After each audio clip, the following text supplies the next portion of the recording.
Assalamualaikum warahmatullahi wabarakatuh.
Ingkang sepindah monggo kita tansah ngalaken pujo yen puji syukur wontenipun Gusti ingkang ngurbing dumadi nuju Gusti Allah taala ingkang sampun maringi sakataing karamatan, karahajan, kawelasan, kasarasan, ugi yuswa ingkang panjang dumateng kula dalah panjenengan sami saengga kita sedaya saged kempal manunggal wonten ing papan mriki kanthi rahayu nir ing sambi kala.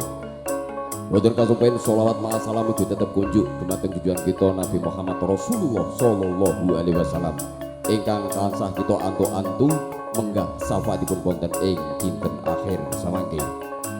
Dumateng para rawuh kakung miyah putri ingkang tansah dahat kinurmatan, dumateng para sepuh, bini sepuh, aji sepuh ingkang sampun pono ing pawawas saha lebtu ing pitutur ingkang tansah dahat kawula peteni. Dumateng para ustad ustaya, para kiai ibu nyai ingkang rinten kelawan dalu tansah sinanding kitab suci wahyuning ilahi ingkang dados tuntunanipun para santri ingkang tansah kita taati. Dumateng pangemban pangambanting projo, para satri nagari ingkang pantes dados pandam pandumi para kawula dasih ingkang tansah kinurmatan.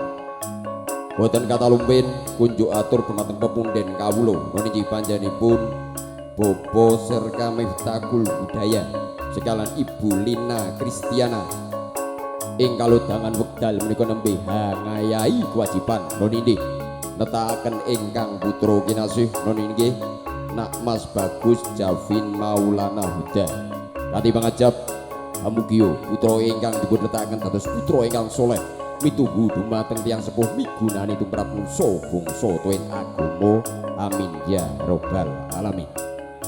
Ngaturaken gunging panuwun ingkang tanpa widan ngaturaken dumateng panjenenganipun Bapak Miftahul Budaya dalah panjenenganipun Bunda Lina Kristiana ingkang sampun kersa nimbali kula sak kanca saking Mega Suara Campur Sari. Derek gubiaken swasana wonten ing dalu mriku lewat tembangan Campur Sari, dari Campur Sari lan ugi dalu menika kerja bareng kalian RS Audio. Matur sembah nuwun Kang Wakil CS ingkang sampun membuat suara kita semakin menggelegar. Ugi matur sembah nuwun juru incenge Indonesia Gumilang Entertainment Video Syuting. Terima kasih matur sembah nuwun. Mugi sukses ngantos paripurna ing pagelaran ing dalu menika. Para rawuh kakung Mbah Putri ingkang tansah dahat kinurmat minangka tamu agung saking panjenenganipun Bapak Miftahul Budaya sekala panjenenganipun Bunda Lina Kristiana. Ing dalu menika Mega Suara Campur Sari Beto Wido dari 3 cacahipun. Pramila badhe kula temaken setunggal monggo setunggal wonten ing sak ngajenge panjenengan sami. Widodari ingkang kula sebat naminipun kula atur jengkar sampun tumuju wonten ing Asasana Wiwuhu. Widodari ingkang angka kawing sepeda mijil saking kota Kretek Kudus wonten diajeng Indarwati Parawansa Mega Suara Campur Sari Indonesia.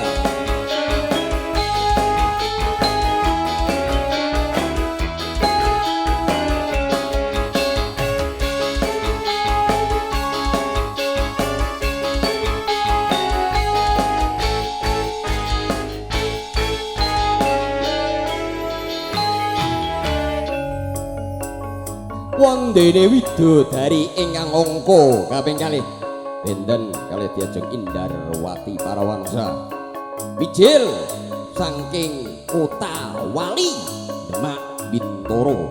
Kula aturi jengkar saking bagan tumuju wonten sasana wonten diajeng Trika Abe maju Mega Suara Campur Sari.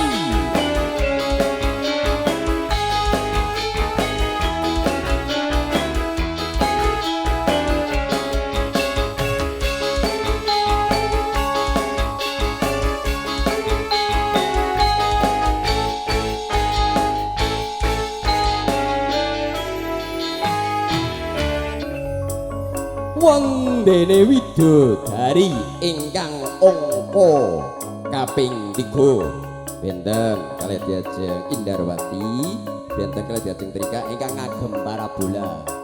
Widodari kula ingkang angka kaping 3 ala-ala masa kini rambuté rebondingan kecuane mboten disemir.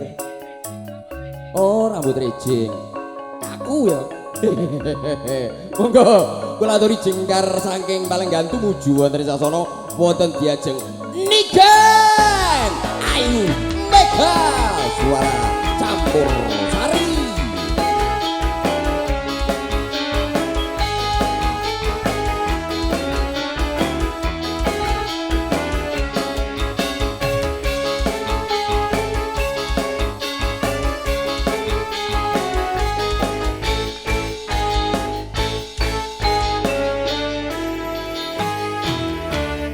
Lan ugi nderek tetepangan dumateng sedaya para rawuh ingkang sampun sami rawuh pilenggan pinarak kanthi sekeca kanthi merdeka pegale minangka tamu agung saking panjenenganipun Bapak Miftahul Budaya.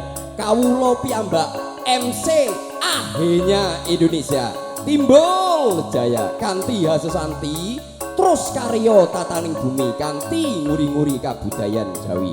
Terimalah Mega Suara Campur Sari Indonesia.